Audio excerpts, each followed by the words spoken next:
Hello, look at you. Look at you. You've grown. Yeah, last year was the last time we met, I believe, and you were yay big, I believe. I don't really remember, of course, because I was jet-lagged and drunk. I'd like to thank the organizers once again for putting me on dead last when it's, I don't know, 4 a.m. in my brain. I did fly in from London on Wednesday, and I think they thought by getting me in a little earlier I would adjust. But that only works if you don't then take me out to the bar every night and then keep me up. I was up until 7 this morning. Got 2 hours of sleep because then there was that great alarm in the hotel that was like everybody just don't do anything. Attention, attention. Everything's probably all right. What was that? I don't know what's happening. I'm a bit sleep deprived. I'm probably going to start hallucinating. I think I already am. Earlier, I had this hallucination that P.Z. Myers was on stage trying to get a woman to have sex with him. That didn't happen, did it? That's the one. That's like the thing. I always at each of these conferences, I always pick up one really interesting fact that I learn. And at this conference, it's definitely been never play poker with P.Z. Myers, because if you win, he tries to impregnate you. If you lose, ditto.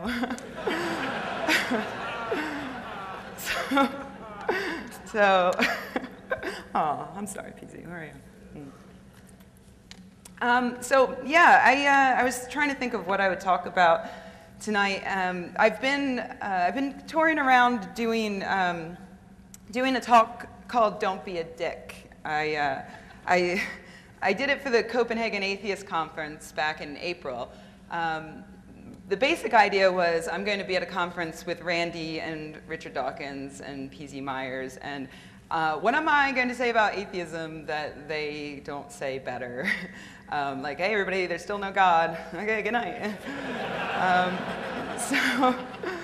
So it was really just, it was about interpersonal relationships and how to, keep friends and family around you who might be believers and still get along. And then a few months later, a friend of mine gave a talk at another conference. Not going to name any names. He also has an asteroid named after him, smaller. And he also gave a talk called "Don't Be a Dick," and his was more about like the broader movement and whether or not we should be nice as a rule. And the thing is, I disagreed entirely with him, entirely. But people would see that I was giving a talk called "Don't Be a Dick," and they thought I was doing the same thing. And so I'm like, I don't know if I want to do that talk. And also, the last time I did it in Glasgow, the next day I ended up getting really drunk with all of Glasgow and going to a Hare Krishna meeting. And it's a terrible story where I was just an utter dick. And then I realized that I am, in fact, a dick. And I should just embrace it, And to give you an example, when I got into town here, JT informed me that I would have my own handler, which is pretty sexy, actually. I've never had my own handler, and so I immediately decided to abuse her. Because what's the point of having a minion if you can't have a little fun? And so I told JT this. I said, so, I can ask her for anything. He goes, yeah, anything. I said, okay. So I came up with a list of things I would ask, and it would be like a game. And JT really liked this idea. We made a bet, and the bet was if, her name's Cassie, and if Cassie was to, yeah, a round of applause for Cassie. The bet was if Cassie were to fulfill or attempt to fulfill my every request, I won. And if at any point she refused or caught on to the fact that I was just screwing with her, then JT would win. so, the list was things like, I started out small, like very specific Starbucks orders and things like that. And then just randomly eggs. I need some eggs. And then when she got the eggs, I was like, no, Cadbury eggs. And then somebody told me that Springfield is famous for cashew chicken, but I'm a vegetarian, so I asked her to find me vegetarian cashew chicken. She hasn't gotten it yet, but she swears she found it, so I think that's what I'm having for dinner tonight. And then Friday night, or Thursday night, I think, I asked her for a box of condoms. And then Friday, I asked her for a pregnancy test.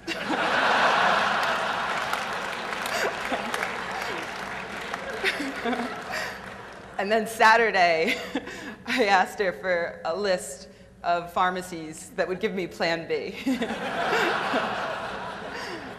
And she's been on top of it. There's very little. I asked her for a souvenir from Springfield that had Jesus, about it somehow.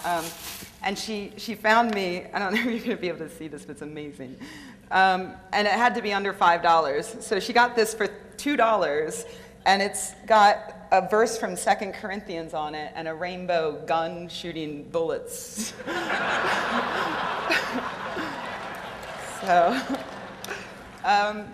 So yeah, and the thing is though, right after I went over all this with JT, he loved the idea, he thought it was great.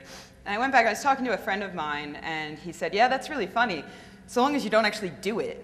And I said, don't ruin my fun. Come on, this is funny. He's like, I would hate you if you did that to me. I would probably storm out, especially the part where you reveal it all to me in front of a giant crowd of people. And so I thought about it, and I was like, you know what, he's right. So the next day, when I met Cassie, I pulled her aside, and I explained the whole thing to her. And hate all of you.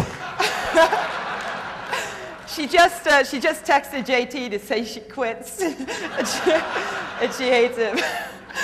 Does this mean I win? Technically, it means you win, and to fulfill the requirements of the bet, I'd like to encourage you all to buy those stupid calendars and the pins and stuff, all right?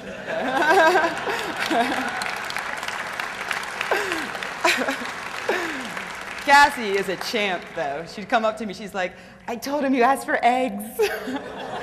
Oh, and she came up to me at the bar the other night, and she goes, Rebecca, here are those peanut M&Ms you asked for. And I looked at him, I said peanut butter. And she walks away, and JT goes, you were so good.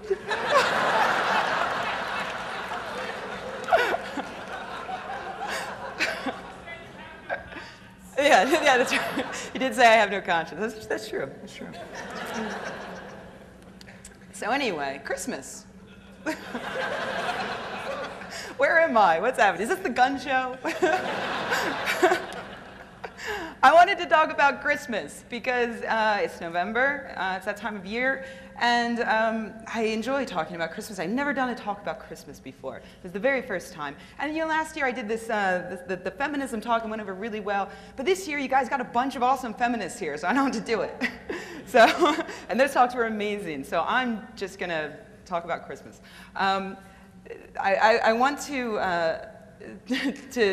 start by showing you this. This is a family picture. I am in this picture. Oh, thank you. This is my middle brother, Kevin, who's obviously at that age where, whatever, I'm sitting on a fat guy's lap and it's awesome. I'm getting a toy later. This is Chris, my oldest brother. He's starting to get a little concerned that I am about to screw it up for everybody. Because that's just it, my parents had to bribe us into sitting on Santa's lap. We got a present to do it. My favorite part of this picture, though, is Santa. Look at this, look at that. He's like, you fucking,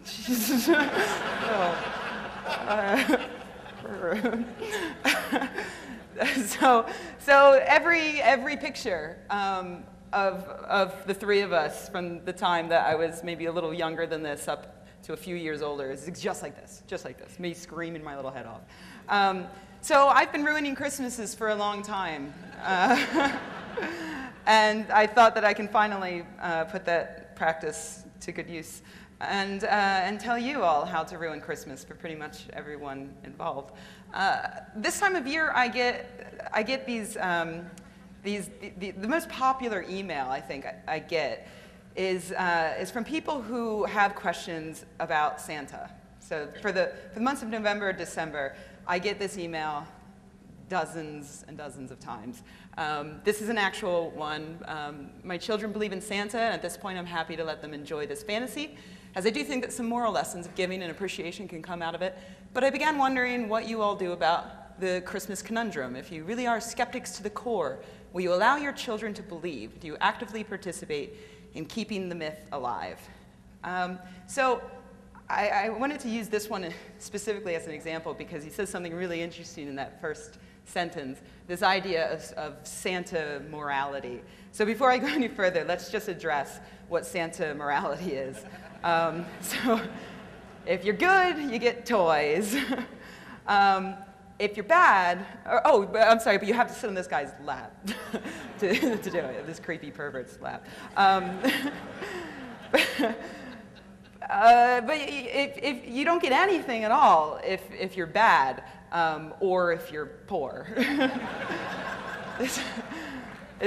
I don't think it's necessarily the best lesson in morality to be given kids. But I think there are other points against and for Santa Claus.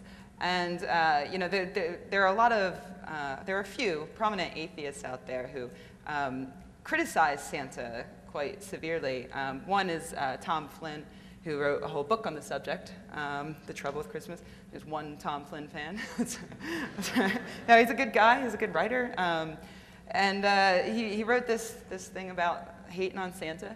And some of the common complaints that people have about Santa Claus are that he encourages materialism, causes psychological damage, discourages skepticism, forces parents to lie. These are the big ones that I saw again and again and again.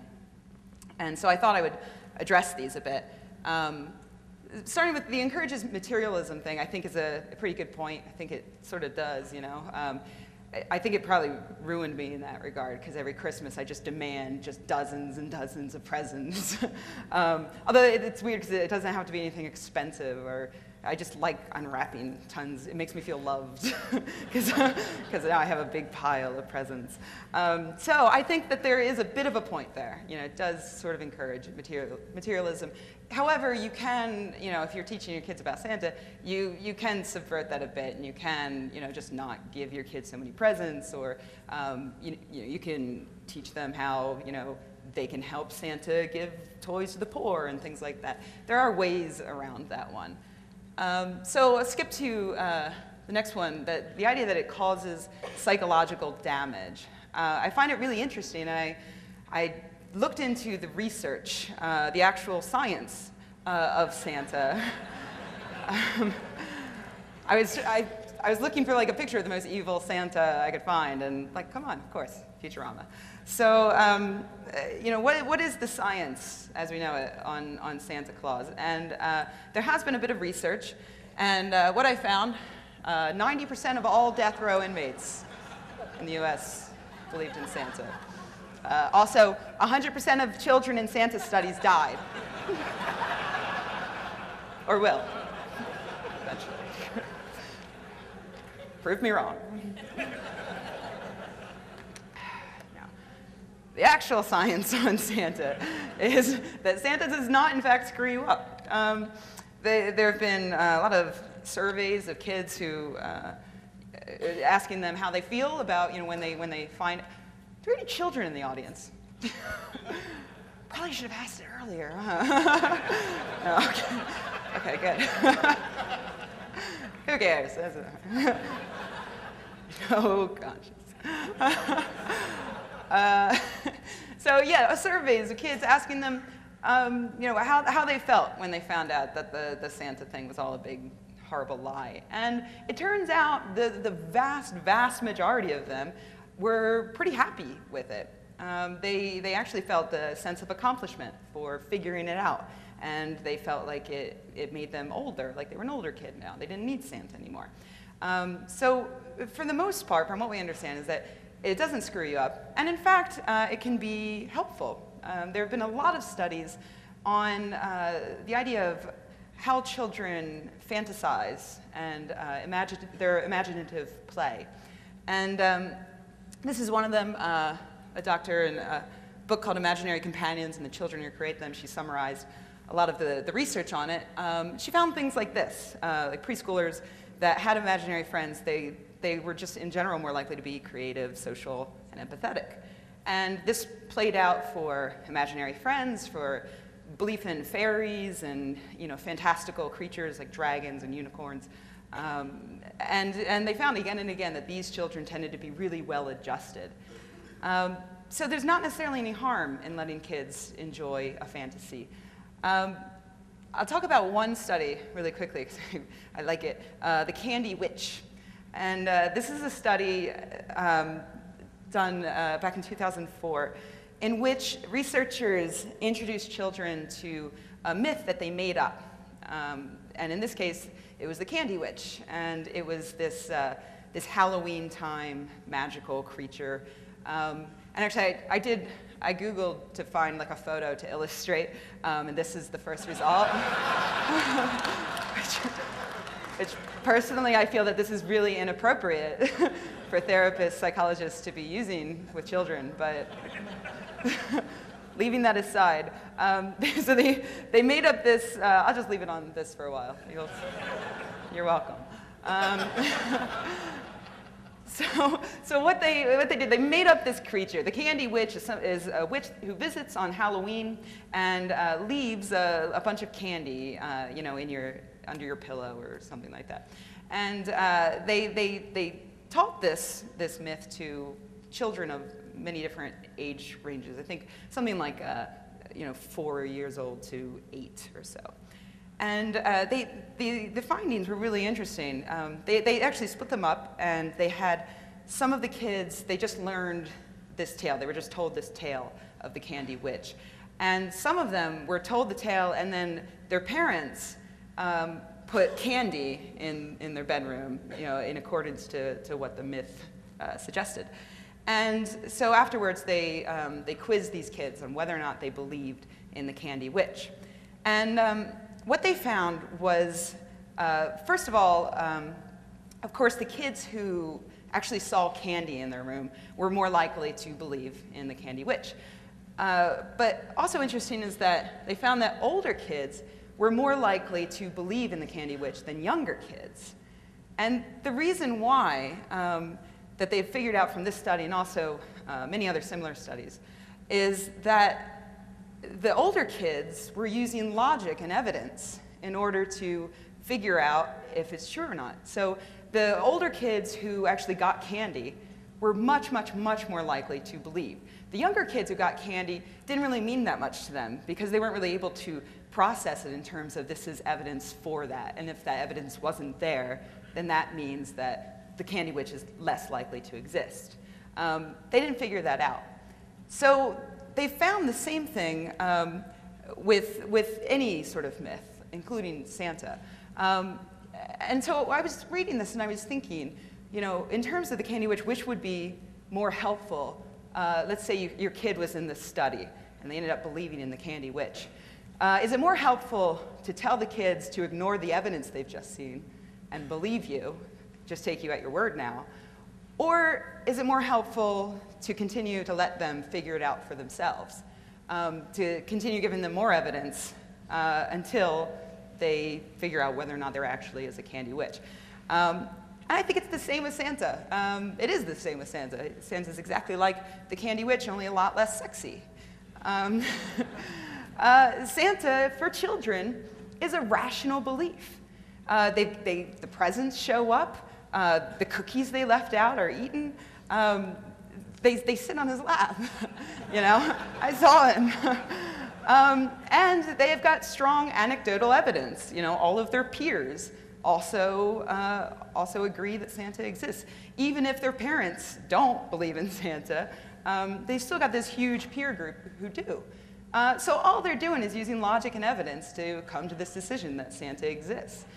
So which is more helpful? Just telling them, oh, there's no such thing, don't listen to your friends? Or is it more helpful to let them figure it out? I would argue the latter. So, that takes care of, I think, both, we've talked about the psychological damage and this idea that it discourages skepticism. And I don't think it does. I think it actually encourages skepticism because it's happening during that time where kids are learning how to use logic and evidence. So that brings us to this idea that Santa is bad because it forces parents to lie. We talked about this on the Skeptic's Guide to the Universe, and because that's where we get most of these emails. It's from listeners to SGU. And my co-hosts on this show are a bit more, well, they've got a bit more to say on the subject than I do, since they actually have children. And they address it in what I think is an interesting way. They don't tell their kids that Santa exists, but of course the kids pick up this idea from their peers. And they never come out and say, there is no Santa. They just encourage the kids to continue asking questions, which, if you think about it, goes in line with what I was just talking about. It helps the kids, be skeptical. I am of the opinion that if I have children, I'm not going to do it that way. I'm going to lie to my kids about everything. No, seriously, everything. I'm not just talking about Santa. I mean, fairies and the unicorns and monsters under their bed and anything to terrify them. I'm just going to lie nonstop. And if their father wants to be a good skeptic and truthful authority, whatever, then he can step in and try to catch up and debunk everything that I'm spewing. But good luck.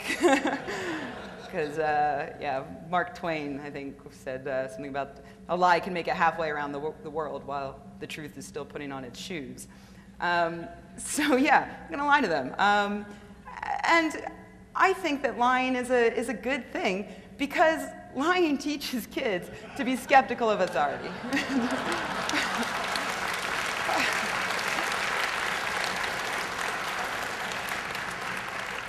I'll know the day I've succeeded as a parent when I say something to my kid says, "Bullshit, Mommy." Not again. I bought into that sexy candy witch stuff. Not again. And the thing is, if you do lie, it can be helpful later on. So, maybe later on, for you atheists out there, are there any atheists here? Couple of you. When eventually, they're gonna hear about Jesus, and I think it could be really helpful to say, hey, remember how we used to lie to you about Santa, and how funny that was for us? Well, it's the same thing with the Jesus, and remember that time I said I was taking you to Disney World and I dropped you off at the orphanage? That's what happens when you die.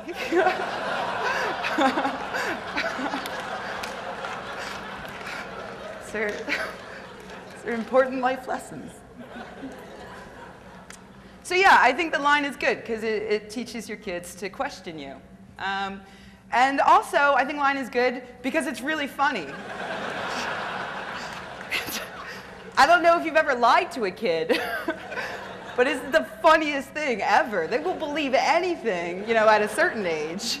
And it's better when they start getting skeptical, because then you got to keep on your toes, But it's a lot of fun. And those of us who grew up with Calvin and Hobbes, we know, right? Calvin's dad he's my hero. He's my parental hero.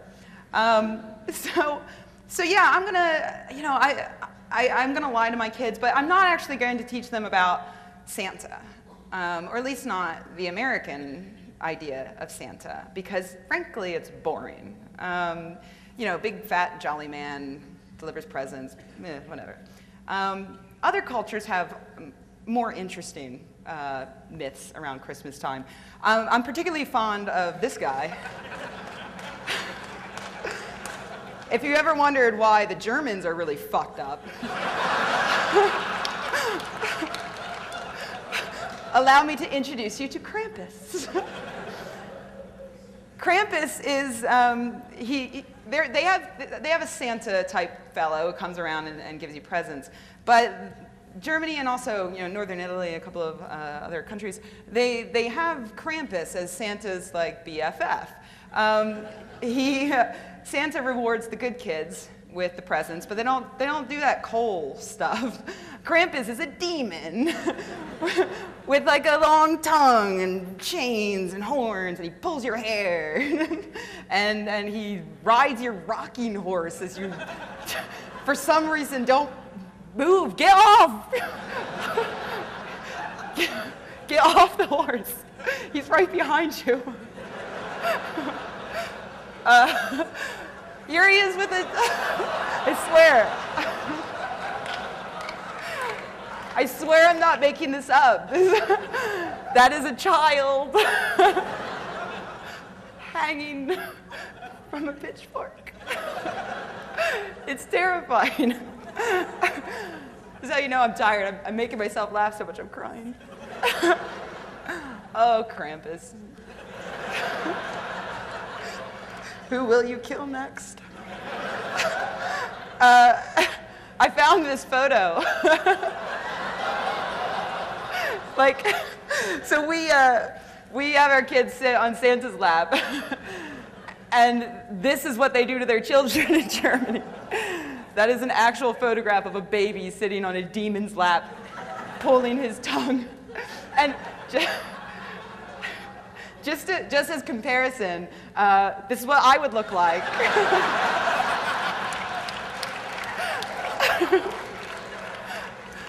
Like, man, they are badass, these Germans.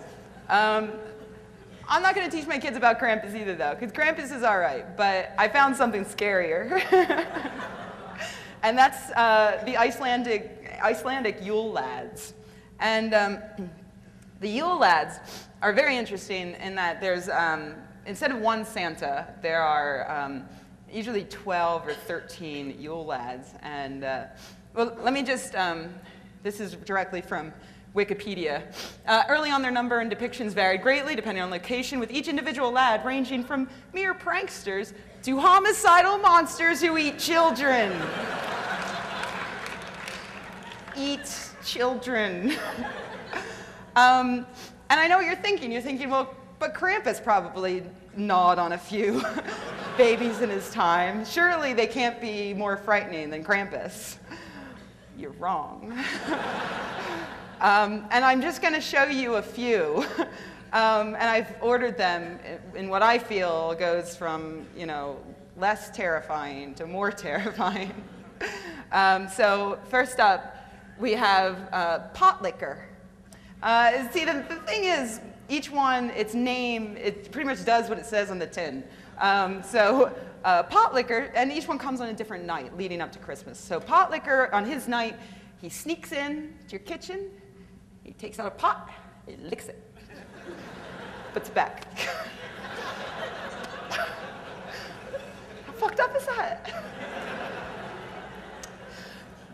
But he's not the only one in this vein. There's also his brother, Spoon Liquor. Spoon Liquor sneaks into your house, opens a drawer, pulls out a spoon, licks it, puts it back. Why? And then there's their brother, Bowl Liquor. Bowl Liquor sneaks into your house, takes out a bowl, licks it, puts it back.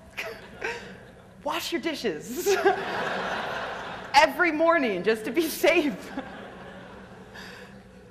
And I think in this case, Bowl Liquor is the scariest because he's wearing a hat with a hairy testicle on the end. I don't know where he got it. I don't know. I don't want to know. I don't want to know. Just leave me alone, Bowl Liquor. This is sheepcoat clod. Sheepcoat clod is, Well, he's got peg legs for a start. And yeah, it is gonna get scarier. Sheepcoat Claude, what he does, he comes one night, just fucks with your sheep. Just kicks him. That's it. Oh, he's got one in his little bag. He's not taking it, he's just fucking with it. Jerk. Door sniffer.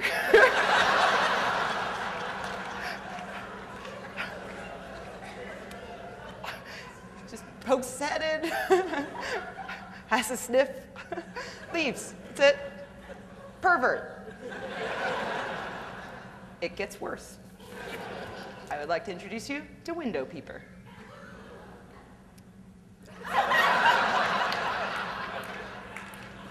And again, the name says it.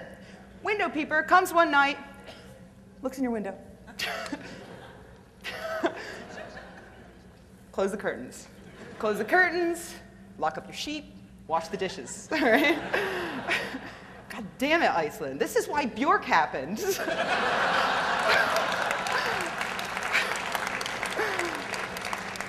There's one more that I feel is worse even than Window Peeper, and that is Sausage Eater. So, yeah. Just look at it. That's what he does. It's not the fact that he eats your sausage, it's the way. It's the way he does it. It's his general manner as he eats your enormous sausage. I don't actually know if he's very tiny or if the sausage is very big. They need like a $1 bill there for, you know. I don't know. I don't know. The lads, they're not alone. They have parents who are trolls, and they'll kill you, whatever. At this point, you're like, yeah, sure, of course, they'll kill you. They will kill your kids. Scarier than that, though, is the fact that they have a cat. And I couldn't actually find a picture of the cat, so I thought this was cute, so I put it up. The cat will murder you,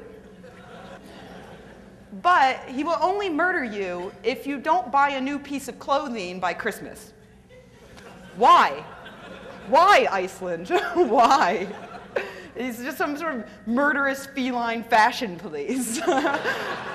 Like, oh, sweetie, I know that spring is so, that skirt is so last spring. Like, that is not new. You cannot fool me. Rah. So yeah, it's a killer cat. So I know what you're thinking at this point. You're thinking, you know, Rebecca, I don't have kids, but I still want to ruin Christmas for someone. But for whom shall I ruin it? Or you might be thinking, but who will I ruin it for? Here. Stupid. Let's be honest, you're not all that smart. I like to pretend. So let's imagine a line, and at one end, we've got the atheists who are angry and at Santa and don't like Christmas. And then at the other end, we have the fundamentalist Christians who desperately want to protect Christmas. And then in the middle, we've got a bunch of people who don't give a shit. Okay. So I would recommend that you ignore them, because in order to piss them off, you have to be one of the other two. And that's not fun. So, you know, if you want to piss off the atheists, I would recommend that you do something like, I don't know, go to a skeptics conference and give a talk about how they're wrong about everything. It's much more fun, though, I think, to piss off the other guys. So I would like to, for the rest of my talk, just talk about the fundies. And this is something that you might get this year and every year from your crazy aunt who just forwards, forward. You'll love this. No. Want to have some fun this Christmas? Send the ACLU a Christmas card this year. Now we already know it's going to be crazy. Why? Because it's super caps lock.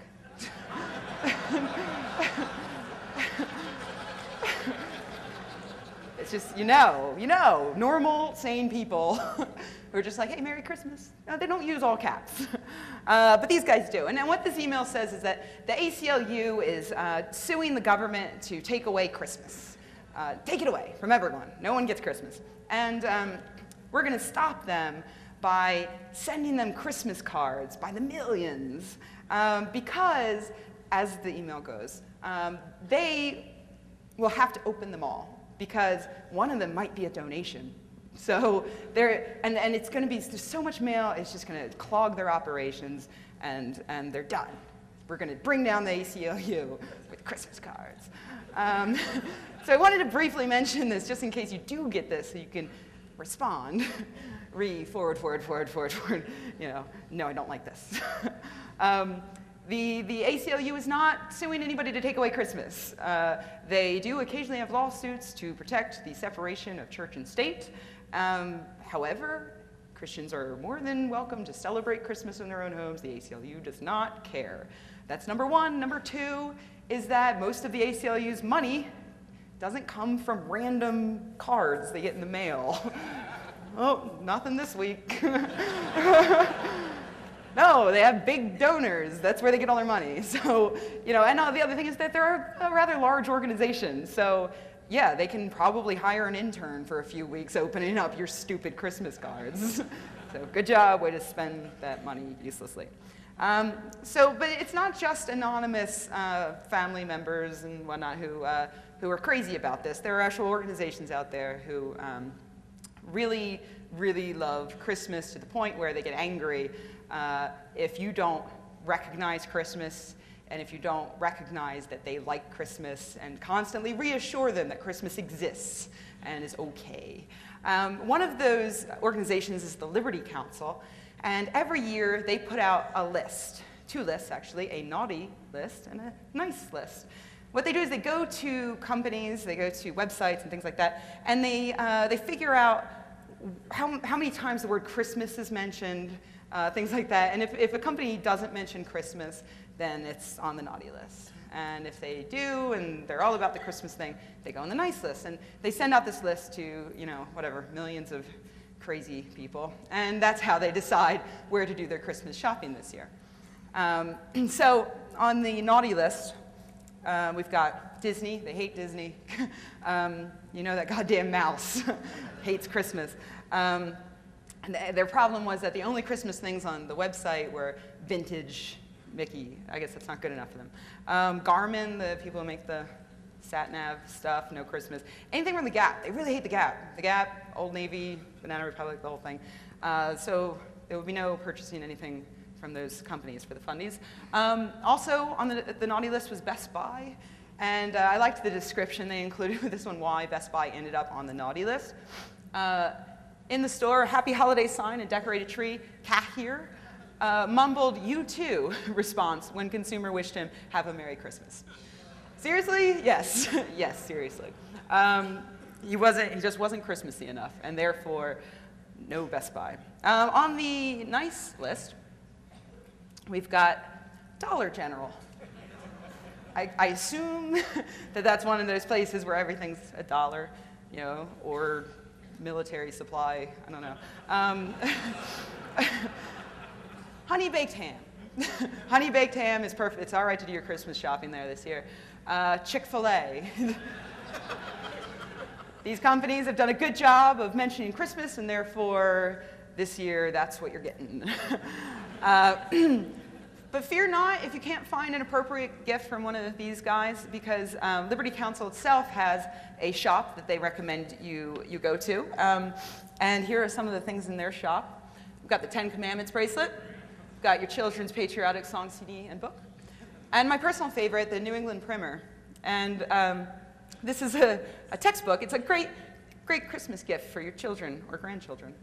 And you can see their happy, shiny little faces on Christmas Day. Opening this up. Introduced in Boston Public Schools in 1690, the next 2 centuries, the primer was required textbook from which every first grader learned grammar and spelling. Things, letter A, the student learned "In Adam's fall we sinned all." For letter C, the students recited "Christ crucified, for sinners died." Cheery, cheery. But does anybody else know, do you notice any irony in them offering their primer as a Christmas present? Anyone? Anyone catch this? Okay, let me tell you. In the 17th century, when the primer was introduced, they fucking hated Christmas. They hated it. It was outlawed.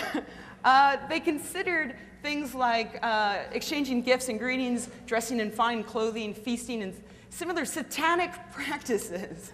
They saw it as this secular celebration that forgot the whole Jesus being born malarkey. And so they outlawed it. And if you celebrated, that's 5 shillings.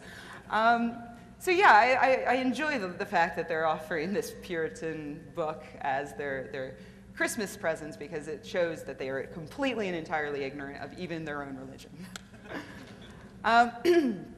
And speaking of, I don't know if you've seen this, but a trailer came out for this movie recently. The movie itself was supposed to come out in November. I keep looking for it. I can't find it. It's direct to DVD. Shocking. Basically, well, I'm going to show you the trailer, and I apologize, but my free open source presentation software can't friggin' play movies. So I'm just going to do it the hard way. That's a bunny I drew. His name's Mopsy. No, don't do that. Oh, hold on. Pay no attention to any of this. It's all fine. Let's try this. Yeah, there we go. In Trapper Falls, Alaska, Christmas is the biggest celebration of the year. This is the only time of year the entire world has this like shared experience of peace and hope for the future. Merry Christmas! But that's all about to change. Mitch Bright stopped by town today. High school Mitch Bright? You had a high school rival? So what did you guys compete over? Football, basketball, mom. I won that once. Why would he come back here after so many years? What's he after? A formal complaint has been filed about the town Christmas decorations. Who filed this complaint? The Grinch? Mitch Bright. Now, to save Christmas. Joe, what are you doing? Season's greetings? It works for everybody. Doesn't work for me. He hates God. He doesn't want equal representation of religion. He wants none. You really care about City Hall decorations? So I do have a problem with Christmas. And all the rest of the garbage you Christians have been jamming down my throat. Dan must save his job. You want to run for mayor of this town, try to change it? You go ahead, try it. Get the help of his friends. Mitch Bright has a personal vendetta against me. You can't have a religious display on the site. Honey, please come down. Back off! We are not going to cave in. To defend the reason for the season. It's not going anywhere. You heard what the judge said, Dan. That doesn't mean that you could ruin Christmas for everybody else here. I'm not gonna let you hold this town hostage. Ted McGinley. Just because God's out of vogue in the big city doesn't mean we throw him away like last summer's fashion magazine. Brad Stein. Christians happen to have started the United States of America. Christmas starts with a capital C. Christ the Lord is the center of Christmas. Christmas with a capital C. Yep.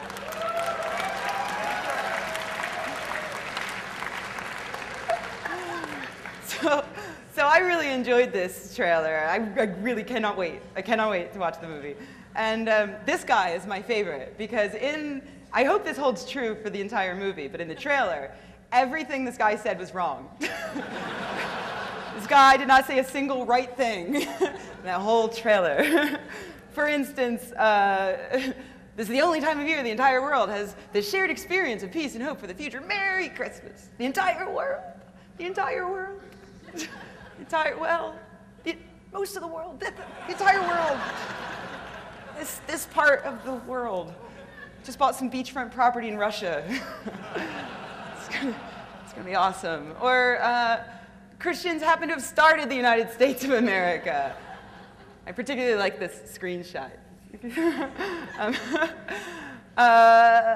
Yeah, no, actually they didn't. They didn't. And the founding fathers sort of went out of their way to repeatedly say, nothing to do with Christianity here. Move along, move along. So I was thinking about this trailer, and it occurred to me that with this crazy character in there who's obviously wrong about everything, maybe the trailer was just edited in such a way as to give us the wrong view of the movie. Maybe the people we think from watching the trailer who are the bad guys are actually the good guys. And the ones that seem like good guys in the trailer are actually insane. And to that end, I put a lot of effort into this for you guys. I made my own trailer, Christmas at the Capital C.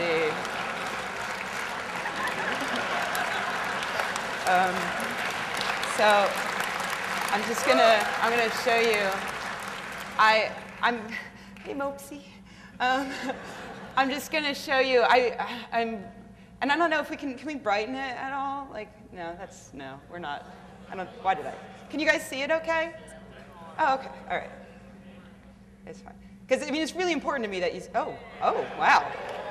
That's good. I'm glad that my version is gonna get the attention it deserves. Guys, I put so much work into this, okay? So, yeah, here we go.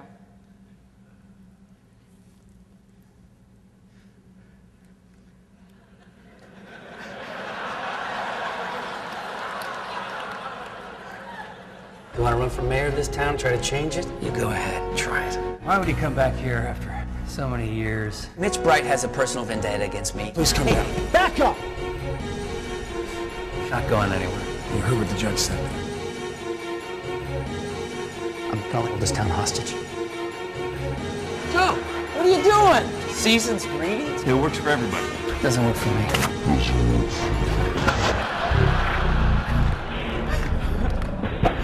Christmas with a capital C.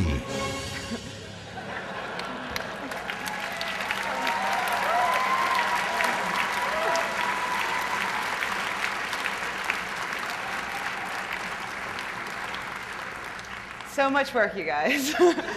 Seriously, I spent days on that. So yeah. So what I'm going to say to you, basically, is this is how you ruin Christmas for the fundies. You run for mayor. You move to a small town first, maybe one you grew up in. Doesn't matter. Run for mayor, outlaw Christmas. Maybe run on another platform. You know, like, I don't know, like tax-free stuff for churches. Oh wait, no, they already have that. You know, it's just something else that you think they'll like, and then just boom, no Christmas. Outlaw it, and then something, and then profit. That's the way to do it.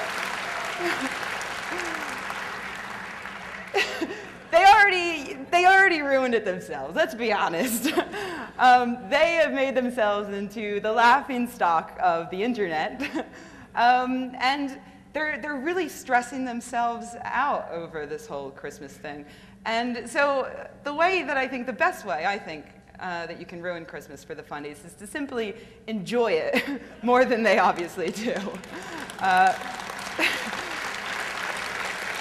And as a way to encourage you to do that, I want you to realize that what happens when religions push their observances out into the public, out into the secular sphere, the secular sphere doesn't get more religious. The stuff they're putting out there gets more secular. And, you know, it's happened in the past. Thanksgiving, I think, is a recent example. Pretty much every American I know celebrates Thanksgiving in some way, and every atheist American I know celebrates Thanksgiving. And what do you think the thanks is? It was originally meant to give thanks to God. But these days, we use that time to give thanks to our friends and family. We've turned it from some bullshit, like, you know, praying to God around the dinner table all the time stuff, to actually enjoying our time with our friends and family, and that's a really great thing. So we successfully waged and won a war on Thanksgiving already. To give you one other example, Mother's Day. This is a bit truer in the UK, where it's known as Mothering Day, and they celebrate it there just the same way we do here. You visit with your mom, you have dinner, you get her a card. But it started as a day when people who had left their hometowns were meant to come back to go to the mother church. It was a day to bring people back into the large cathedrals in the towns. And over the years, it's slowly morphed. over centuries even. It morphed into this idea of it's actually, you're going back home and you're celebrating your actual mother. And these days, I suspect that most people in the UK celebrate Mothering Day and don't realize its origins at all. And the US date for Mother's Day, and probably a bit of the idea, was borrowed from the idea of Mothering Day. So it can be done. We've done it before.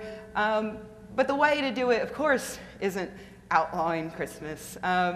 It's to keep doing what we do. I'm a fan of Christmas, and even though I'm an atheist, I think it's an awesome secular holiday when we can get together and show our family and friends that we love them in a perfectly secular way. So I'm going to encourage you all to go out there and win the war on Christmas just by enjoying it. That's all I've got. Thank you very much, everyone.